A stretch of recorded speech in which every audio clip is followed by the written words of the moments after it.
ఎందుకు ఇచ్చారు తెలుసా? ఆయనకి కృతజ్ఞతగా నీకు సాక్షిగా నువ్వు జీవించాలని. దేవుడు నిన్ను ఆశీర్వదించింది నీకు ఇష్టమైనట్టుగా నువ్వు జీవించని కాదు. దేవుడు నిన్ను అభివృద్ధి చేస్తున్నది నీకు ఇష్టమైనట్టుగా నీకు నచ్చినట్టుగా నువ్వు జీవించు అని కాదు. ఇక్కడ సౌలు అయినటువంటి రాజు ఏం చేస్తాడంటే, దేవుడు అంత స్పష్టంగా మాట్లాడుతూ ఉన్నాడు, నువ్వు వెళ్ళి అమలేకులకు కలిగిన ప్రతి ఒక్కటి నాశనము చేసి రావాలి అని దేవుడు మాట్లాడితే, మన రాజు అయినటువంటి ఆశీర్వదించబడినటువంటి సౌలు గారు చేసేటువంటి పని ఏంటి తెలుసా? చదవండి, అక్కడే 7వ వచనం నుంచి చదవండి సిస్టర్, త్వరగా. తర్వాత సౌలు అమాలేకీయులను అవిలా నుండి ఐగుప్తు దేశపు మార్గమునున్న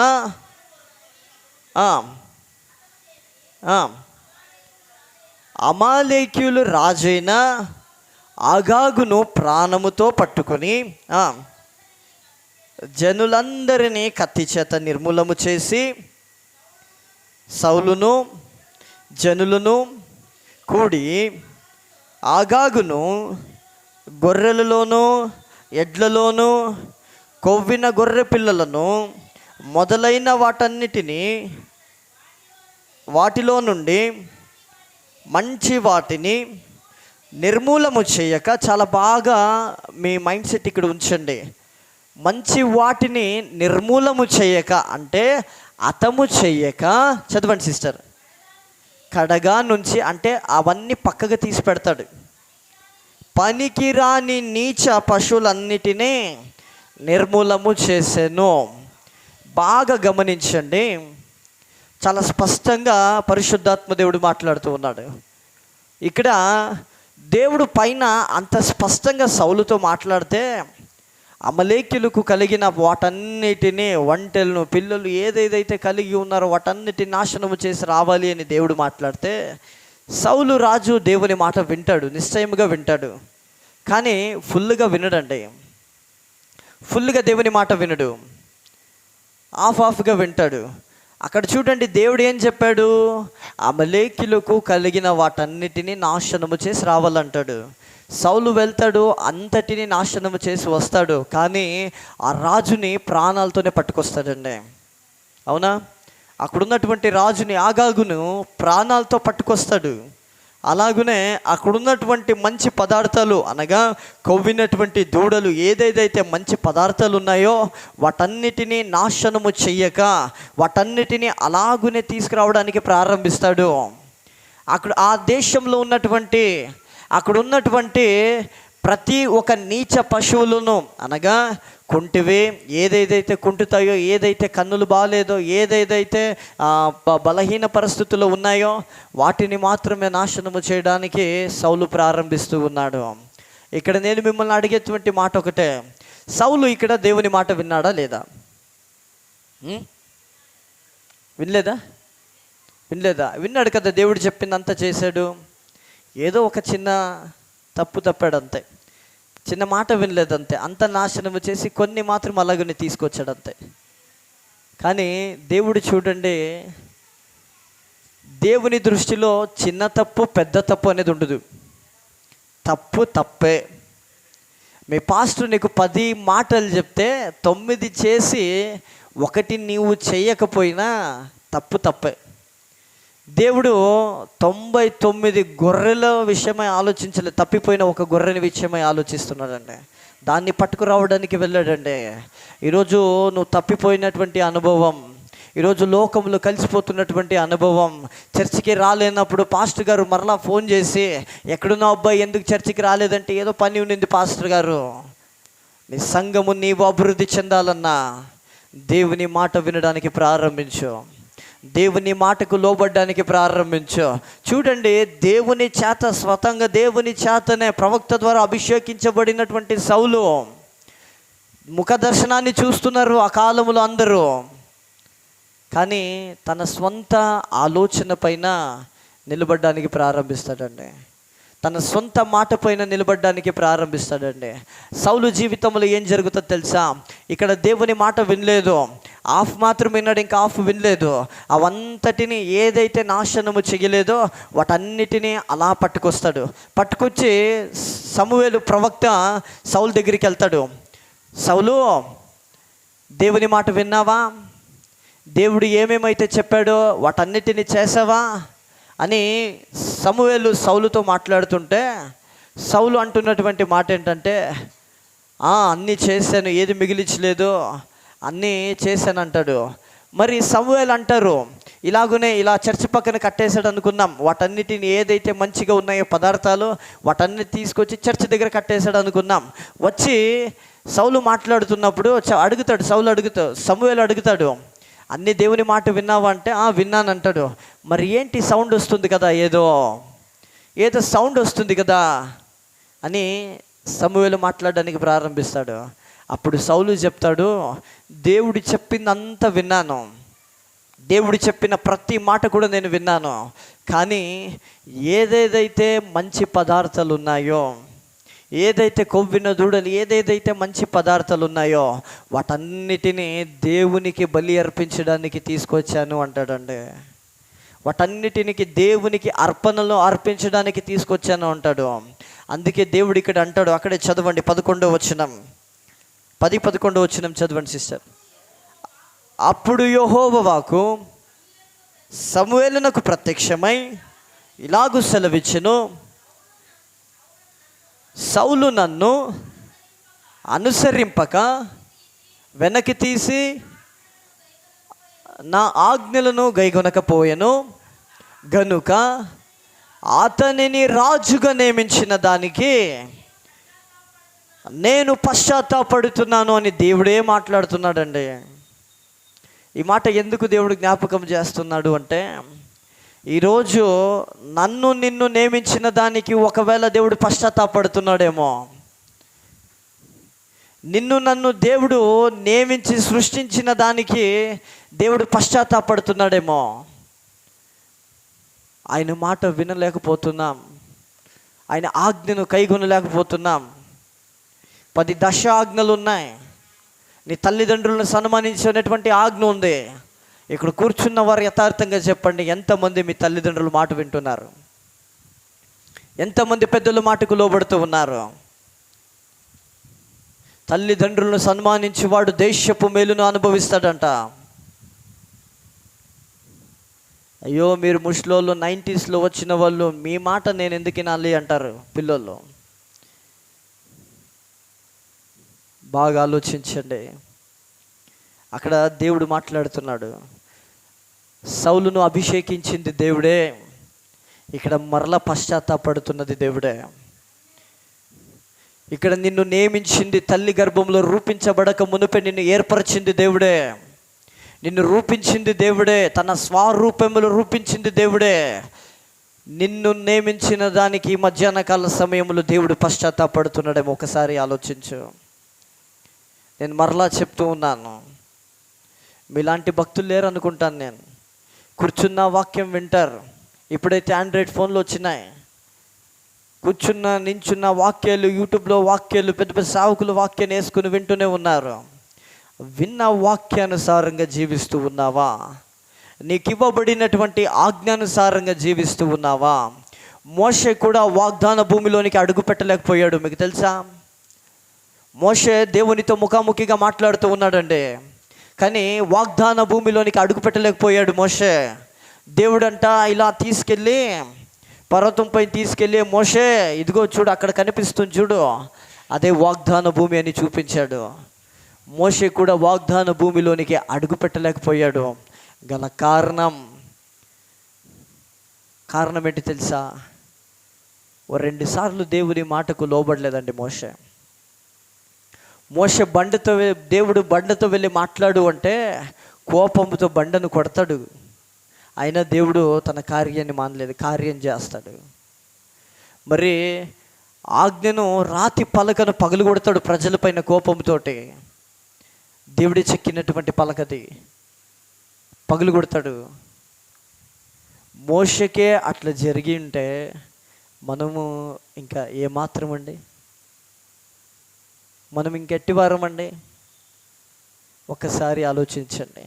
నా మాటలు వినడానికి మీకు కఠినంగా అనిపించవచ్చు, కానీ నీవు ఆయన రాకడలో ఎత్తబడేటువంటి సంఘముగా, ఎత్తబడేటువంటి కుటుంబముగా ఉండాలి అంటే ఖచ్చితంగా దేవుని మాట నువ్వు వినాల్సిందే. మోషే వాగ్దాన భూమిలోనికి అడుగు పెట్టలేదు. వాగ్దాన భూమిలోనికి అడుగు పెట్టింది ఎవరు తెలుసా? యెహోషువ అడుగు పెట్టాడండి. యెహోషువతో దేవుడు మాట్లాడుతూ యెహోషువ గ్రంథానికి వద్దాం. యెహోషువ గ్రంథం 1వ అధ్యాయం. యెహోషువ గ్రంథం ఇంకో 2 మాటలు చెప్పి నేను ముగిస్తాను. యెహోషువ గ్రంథం 1వ అధ్యాయం 6వ వచనాన్ని చదవండి. నిన్ను విడువను. 5వ వచనం నుంచి చదవండి సిస్టర్. నీవు బ్రతుకు దినములంతటిలో ఏ మనుష్యుడు నీ ఎదుట నిలబడడు.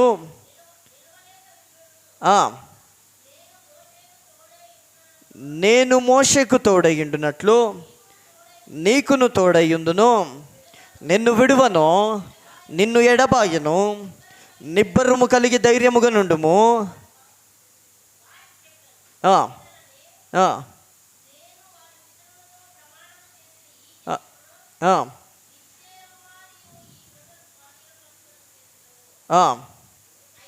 అయితే నీవు నిబ్బరము కలిగి జాగ్రత్త పడి బహుధైర్యముగా నుండి నా సేవకుడైన మోషే మీకు ఆజ్ఞాపించిన ధర్మశాస్త్రం అంతటి చొప్పున ఏం చేయాలి?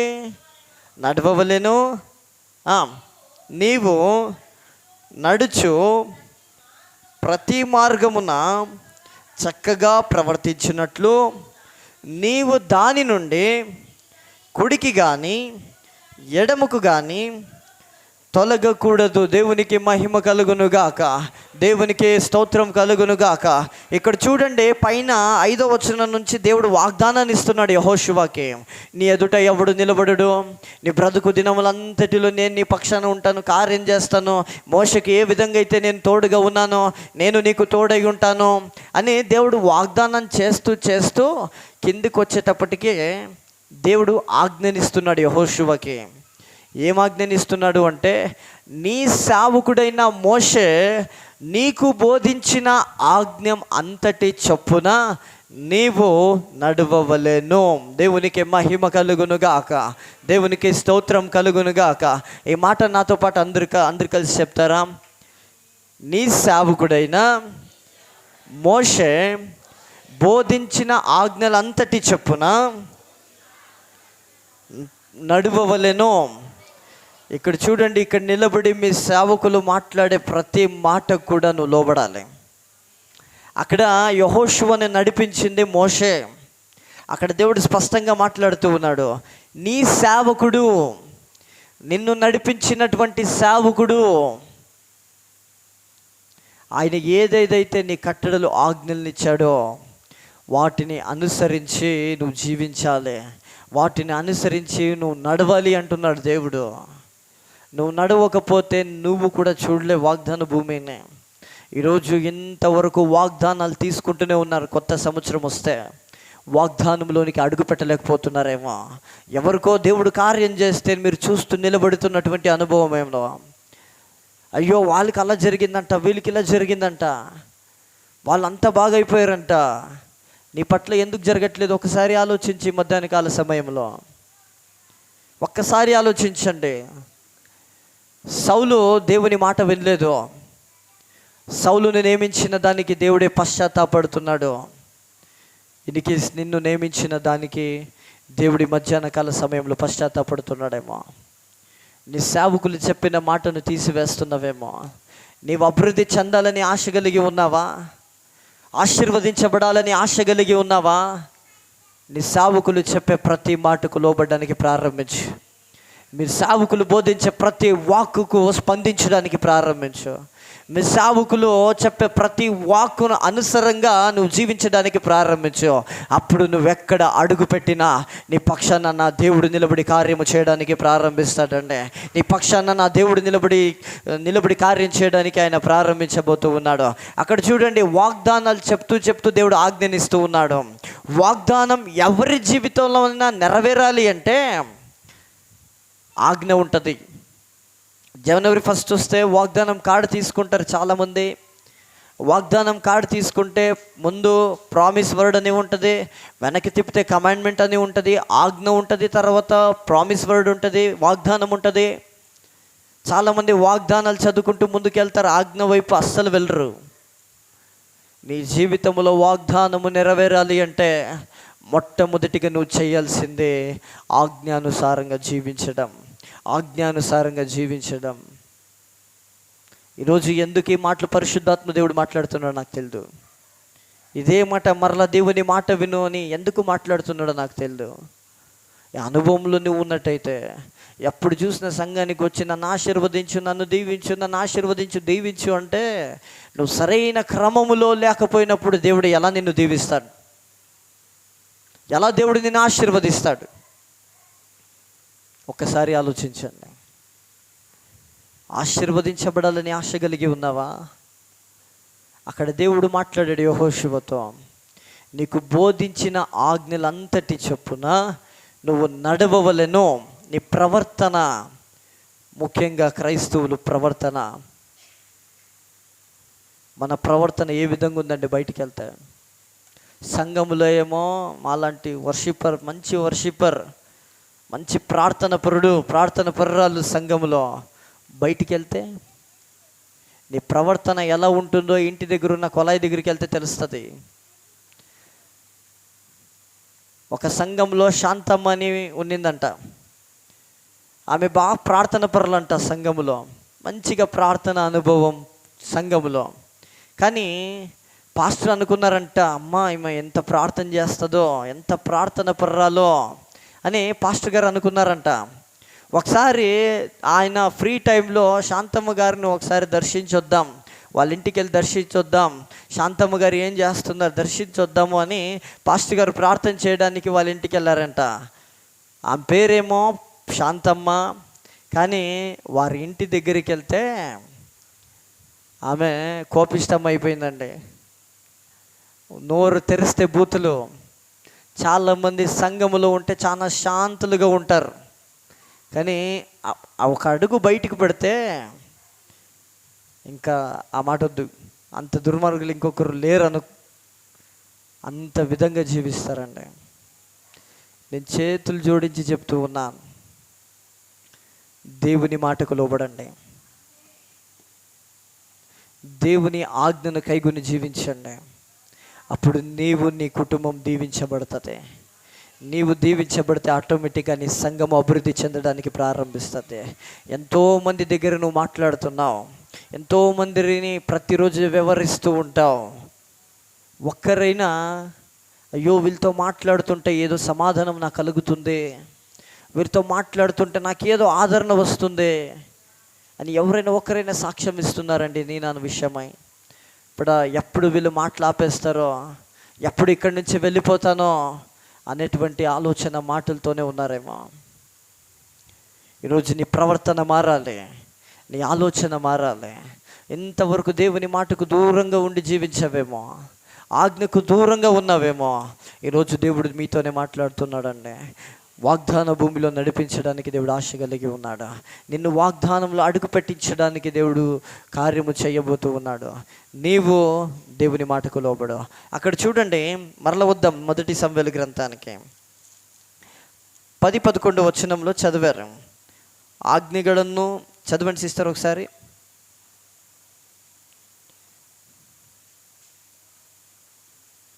మొదటి సమూయేలు 15వ అధ్యాయమే 10వ వచనం. అప్పుడు యెహోవా వాక్కు సమూయేలునకు ప్రత్యక్షమై ఇలాగు సెలవిచ్చెను, సౌలు నన్ను అనుసరింపక వెనుక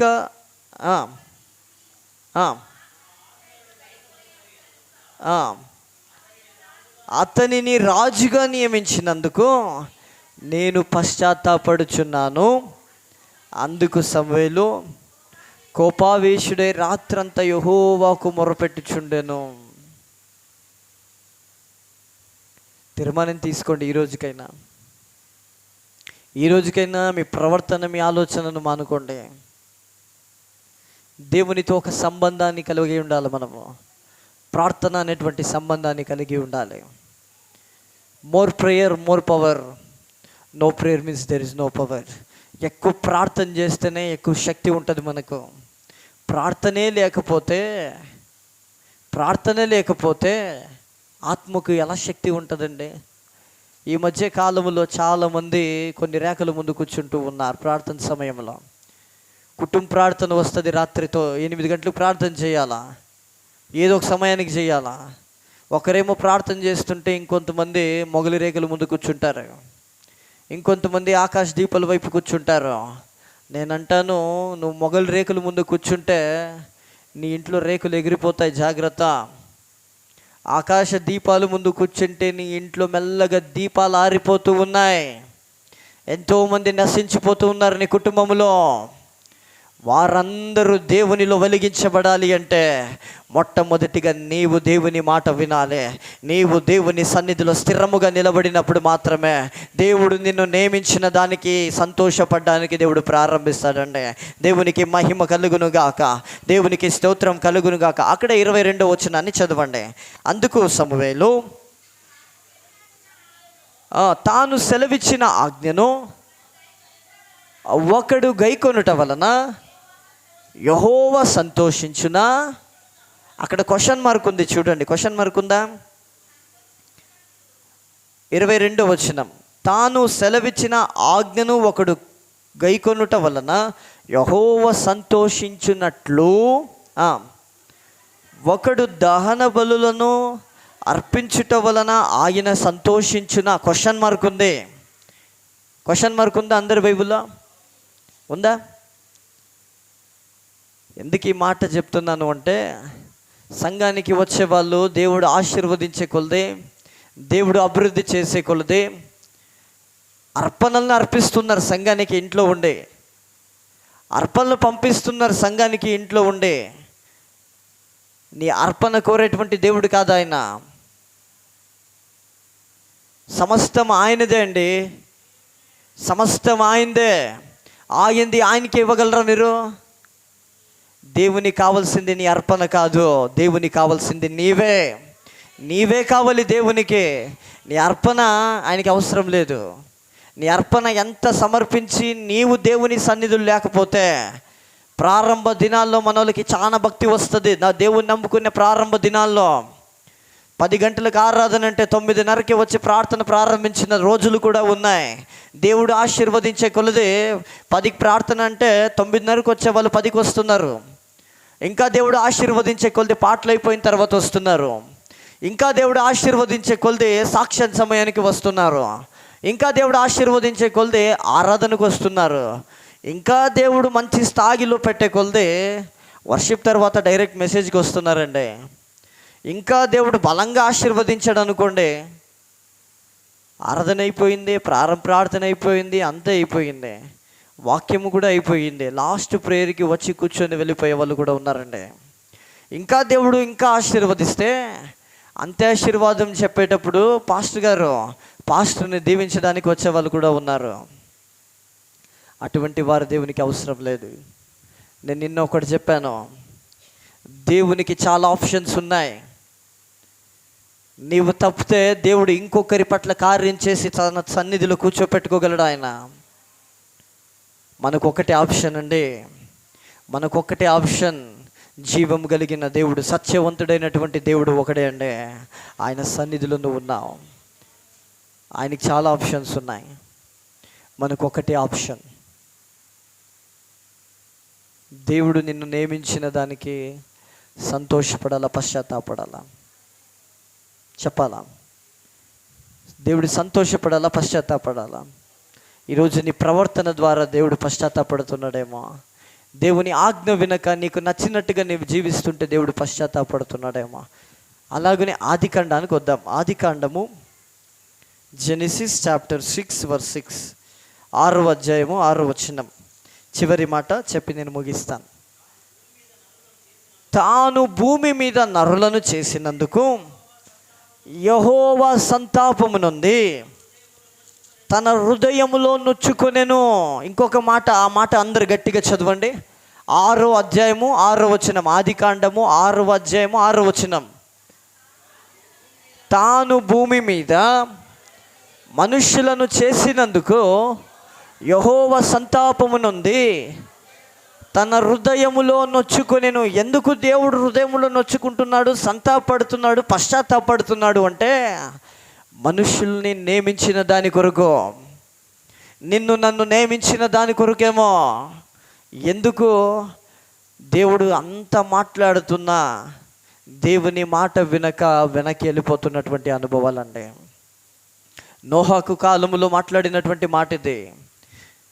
దేవుడు నోహతో మాట్లాడి చెప్పుపో ప్రజల్ని, పాపంలో జీవిస్తున్నారు, నా వైపు తిరుగని చెప్తున్నారు. పిచ్చోడు అన్నారు నోహాని.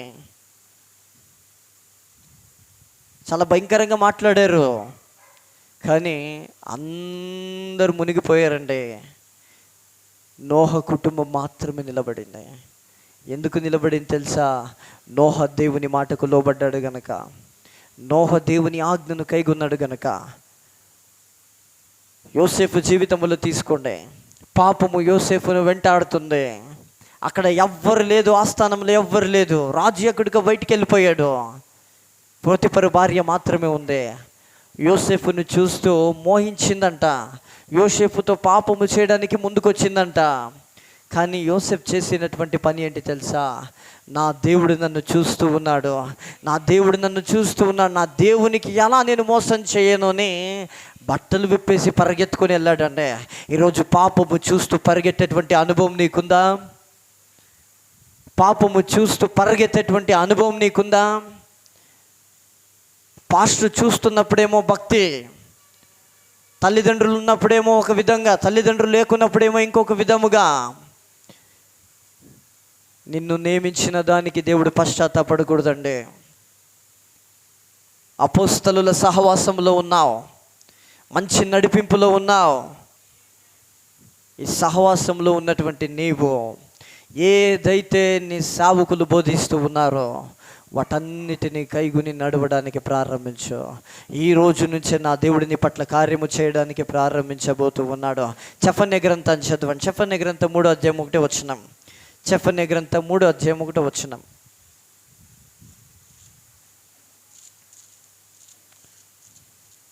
తొందరగా. చాలామంది కొత్త నిబంధనలో వెతుకుతున్నారు, పాత నిబంధనలో ఉంటుంది చెఫన్య గ్రంథం. దొరికింది అందరికీ?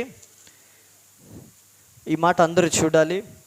ఒకసారి పేజీ నెంబర్ చెప్పండి బ్రదర్, ఎవరికి దొరికిందో వాళ్ళకి. సో అందరికీ దొరికిందా? చెఫన్య గ్రంథం 3వ అధ్యాయం 1వ వచనం నుంచి చదవండి. 2వ అధ్యాయం 1వ వచనం నుంచి చదవండి. ఇది నా మాటలు కాదండి, వాక్యంలో రాయబడినటువంటి మాటలు. ఇది నా మాటలు కాదు, నా స్వంత మాటలు కాదు, వాక్యంలో రాయబడినటువంటి పరిశుద్ధాత్మ దేవుడు రాయించినటువంటి మాటలు. బ్రదర్ వీలైతే మైకు తీసుకొని చదవండి ప్లీజ్ ప్లీజ్. నేను ఇంకొక 2 మాటలు మాత్రమే చెప్పి ముగించిపోతున్నాను. 20 నిమిషాలు అన్నాను, అప్పటికే 40 నిమిషాలు ఎలా వెళ్ళిపోయిందో తెలియదు.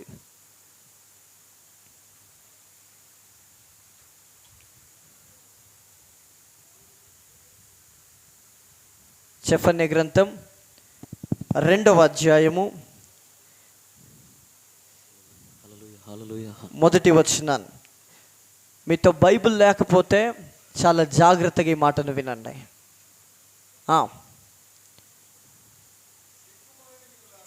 మైక్ ఆన్ చేసుకోండి బ్రదర్.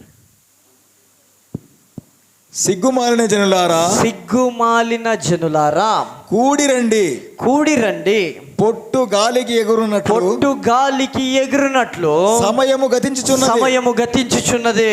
విధి నిర్ణయము కాకమునుపే యెహోవా కోపాగ్ని నీ మీదికి రాకమునుపే మిమ్మును శిక్షించుటకై యెహోవా ఉగ్రత దినము రాకమునుపే కూడి రండి. దేశములో సాత్వికులై ఆయన న్యాయ విధులను అనుసరించుచు సమస్త దీనులారా యెహోవాను వెదకుడి. మీరు వెదకి వినయము గలవారి నీతిని అనుసరించిన ఎడల ఒకవేళ చూడండి, ఒకవేళ ఆయన ఉగ్రత దినమున మీరు దాచబడుదురు. ఒకవేళ ఆయన ఉగ్రత దినమున మీరు దాచబడుదురు. ఆ కింద రాయబడినటువంటి మాట ఏంటంటే గాజా పట్టణము నిర్జనమగును. ఇది ప్రవచనాత్మకమైనటువంటి మాట. గాజా నిర్ణయం ఏముందది? గాజా పట్టణము నిర్జనమగును. జరుగుతుందా లేదా? ఇప్పుడు గాజాలో ఏం జరుగుతుంది తెలీదు అంటే మీరు టీవీ న్యూస్ చూస్తే వచ్చేస్తుంది. ఇజ్రాయెల్ మీదకి వచ్చారు, గాజాలో ఇప్పుడు ఏం లేదండి, మొత్తం నిర్నామం అయిపోయింది.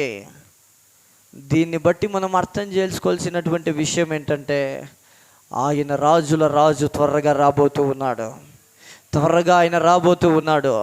దేవునికి ప్రజలపైన ఎంత బాధ ఉంటే, ఇప్పుడు నేను ఒక వ్యక్తిని తిట్టాలన్నా ఆ వ్యక్తిపై నా కోపం రావాలి, అవునా?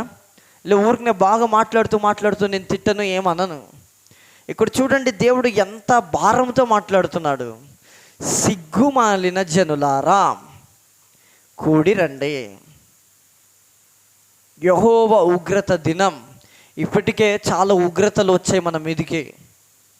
కరోనా అంట, ఇంకొకటి వ్యాధులు, భయంకరమైనటువంటి వ్యాధులు భయంకరంగా వచ్చాయి. అప్పుడు నిన్ను దేవుడు దాచిపెట్టాడు. ఇంకా చాలా రాబోతూ ఉన్నాయి. నువ్వు దాచబడేటువంటి అనుభవములు ఉండాలి అంటే దేవుని సన్నిధికి రా. ఏదైతే వాక్యాన్ని వింటున్నావో ఆ వాక్యానుసారంగా జీవించడానికి ప్రారంభించు. సాక్ష్యాలే ఉన్నాయండి. ఈ ప్రవచనాత్మకమైనటువంటి మాటలు ఎన్నో వేల సంవత్సరాల కింద రాసి అయ్యుండొచ్చు, కానీ ఈ దినానికి ఇవి నెరవేరుతూనే ఉన్నాయి. చూసారా న్యూస్ ఎవరైనా గాజా పట్టణం గురించి? టీవీ వేస్తే ప్రతి ఛానల్లో అదే వస్తూ ఉంది. గాజాలో ఏమి లేదు, అక్కడున్న వారందరూ చనిపోయారు. ఉగ్రత దినములో ఉన్నావు, దాచబడు. ఉదయం చెప్పాను, ఆగిన బలిష్టమైనటువంటి అస్తము కింద నువ్వు దాచబడాలి అని. మనకు వేరే ఆప్షన్ లేదండి. ఎందుకు? పరిశుద్ధాత్మ దేవుడు చాలా కఠినంగానే మాట్లాడుతూ ఉన్నాడు. దేవుని మాట విను, ఆయన ఆజ్ఞను కైగొని నడవడానికి ప్రారంభించు. వచ్చినటువంటి నీవే సరైనటువంటి క్రమంలో లేకపోతే ఎప్పుడో నెలకొకసారి సంఘానికి వచ్చేవారి ఎదుట నీ సాక్ష్యం ఏముంటుంది? వాళ్ళే అట్లున్నారు, నేను ఎందుకు చేయాలి? వాళ్ళే సరిగ్గా లేదు, నేను వెళ్తే ఏం ప్రయోజనం ఉంది? నువ్వు స్థిరపడు. ఈ మాటలు ఎవరెవరైతే వింటున్నారో మీరు స్థిరపడండి. ఫస్ట్గా ఆటోమేటిక్గా వారందరినీ దేవుడు నడిపించడానికి ప్రారంభిస్తాడు. నేను శనివారం దినాన ఈ ప్రాంతానికి రావడానికన్నా ముందు నా రూమ్లో వెళ్ళి నేను ప్రార్థిస్తున్నప్పుడు నిన్న చెప్పాను దేవుడు సంఘ నిమిత్తమై ఒక మాటను తెలియజేశాడు, పరిశుద్ధాత్మ దేవుడు. ఆ మాటను చదవండి. ఎవరికైనా గుర్తుందా? అదే చెప్పనే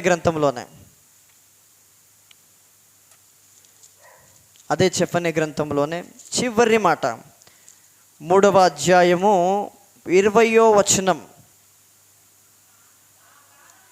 19వ వచనం నుంచి చదవండి సిస్టర్.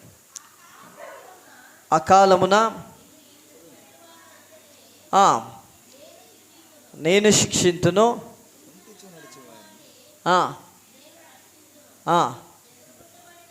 చెదరగొట్టబడిన వారిని. ఇదిగో అనేకులు సంఘము నుంచి చెదిరిపోయినటువంటి అనుభవంలో ఉన్నారేమో, ఎంతోమంది దూరంగా వెళ్ళిపోయారేమో. ఈరోజు దేవుడు మీతోనే మాట్లాడుతున్నాడు.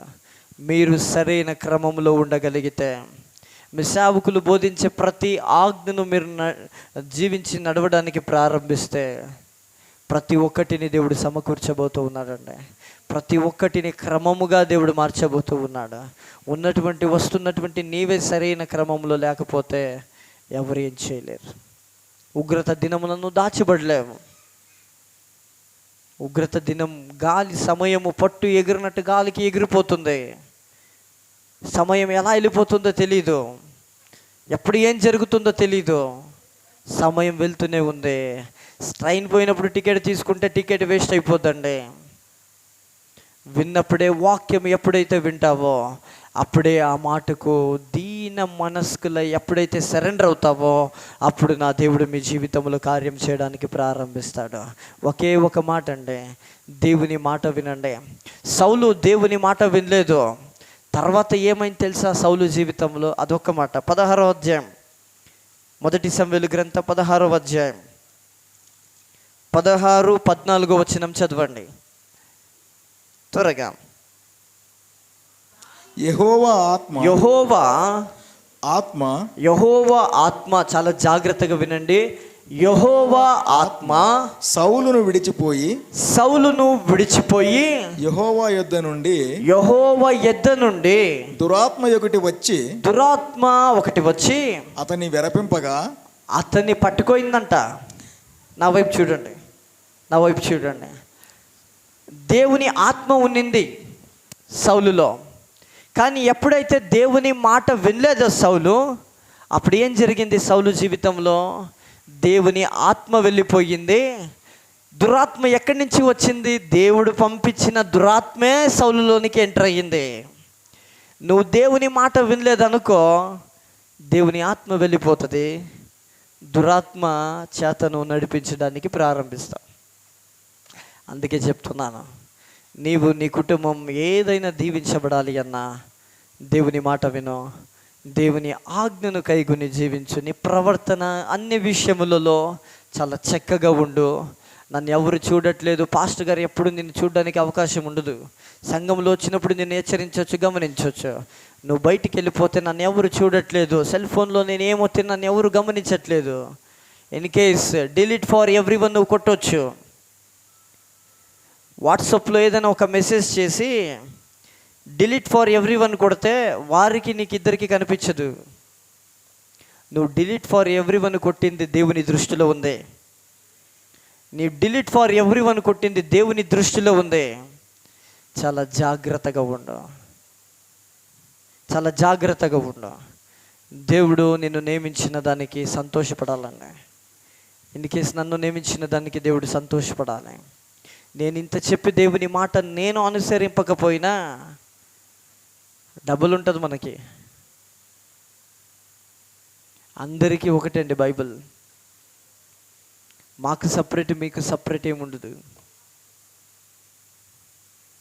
దేవుని మాట వినండి, ఆజ్ఞను పాటించండి, ప్రవర్తన అన్ని విషయములలో చక్కగా ఉండండి. ఖచ్చితంగా దేవుడు దీవించడానికి ప్రారంభిస్తాడు. అందరూ మోకరి